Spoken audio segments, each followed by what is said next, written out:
ହେବି କିସ ଦିନ ମଜାଉଛି ଖାଲି ରୋଷେଇ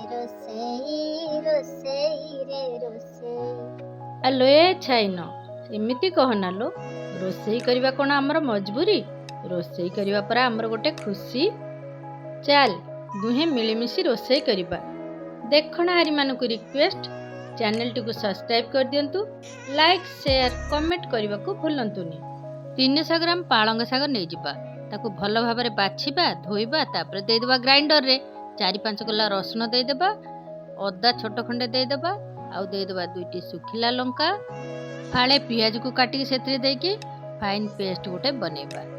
ଏବେ ଆମେ ତରକାରୀ ପାଇଁ ମସଲା ରେଡ଼ି କରିବା। 2ଟି ପିଆଜକୁ ଛୋଟ ଛୋଟ କାଟିକି ନେବା, 7-8 କୋଲା ରସୁଣ ନେଇଯିବା, ଛୋଟ ଖଣ୍ଡେ ଅଦା ନେଇଯିବା।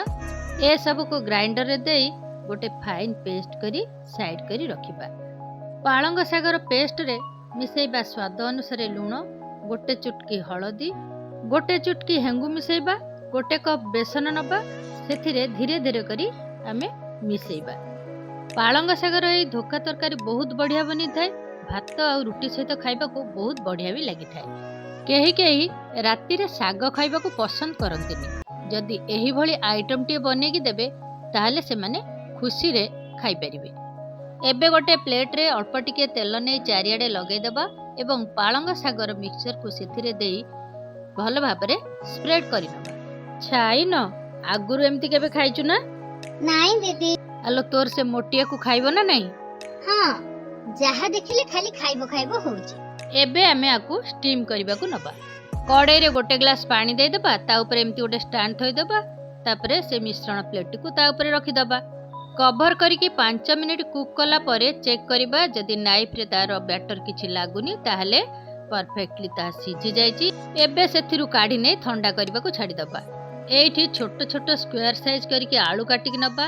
କଡ଼େଇରେ ଦେଇଦେବା 1 କପ୍ ତେଲ, ତାପରେ ସେ ଆଳୁକୁ ସେଥିରେ ପକାଇ ଗୋଲ୍ଡେନ୍ ବ୍ରାଉନ୍ କରି ଭାଜି ନେବା।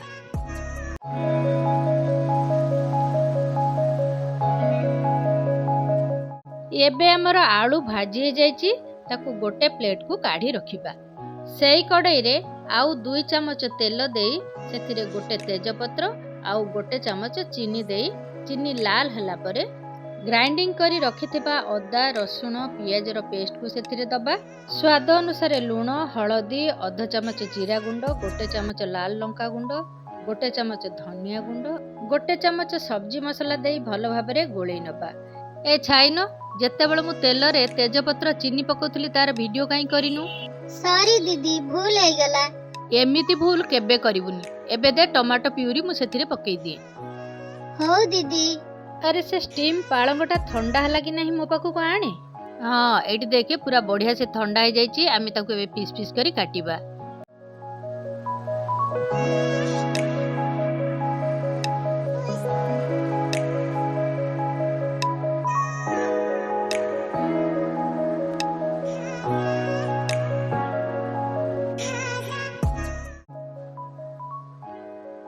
ଏଇଠି ଦେଖେ ଷ୍ଟିମ୍ ପାଳଙ୍ଗ ପୁରା ବଢ଼ିଆ ସେ ସିଝି ଯାଇଛି। ଚାହିଁଲେ ୟାକୁ ଏମିତି ବି ଛୁଙ୍କ ଦେଇ ଖାଇହେବ, କିନ୍ତୁ ଆମେ ୟାକୁ ତରକାରୀ କରିବା। ଏବେ ଆମର ମସଲା ପରଫେକ୍ଟଲି ପୁରା ଭାଜି ହେଇଯାଇଛି। ସେଥିରେ ଆମେ ଛାଣିକି ରଖିଥିବା ଆଳୁକୁ ପକାଇକି ଗୋଳେଇବା। ଏବେ ସେଥିରେ 2 କପ୍ ଉଷୁମ ପାଣି ଦେଇଦେବା। ଉଷୁମ ପାଣି ଦେଲେ କ'ଣ ହୁଏ କି ତରକାରୀ ଶୀଘ୍ର କୁକ୍ ହେଇଯାଇଥାଏ ଆଉ କଲର୍ ବି ବହୁତ ବଢ଼ିଆ ଆସିଥାଏ।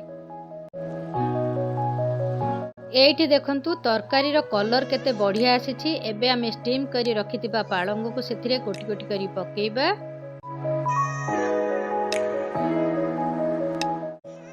ଅଳ୍ପ ଟିକେ ଗୋଳେଇ 2 ମିନିଟ୍ କୁକ୍ ହେବାକୁ ଛାଡ଼ିଦେବା। ଏଇଠି ଆମର ପାଳଙ୍ଗର ଧୋକା ଏବଂ ଆଳୁ ଅଲରେଡ଼ି ସିଝିକି ରହିଛି। ବେଶୀ ସିଝେଇବା ଆଦୌ ବି ଆବଶ୍ୟକ ନାହିଁ। ଅଳ୍ପ ଟିକେ ଏପଟ ସେପଟ କରି ସେଥିରେ 1/2 ଚାମଚ ଗରମ ମସଲା ଗୁଣ୍ଡ ଦେଇଦେବା।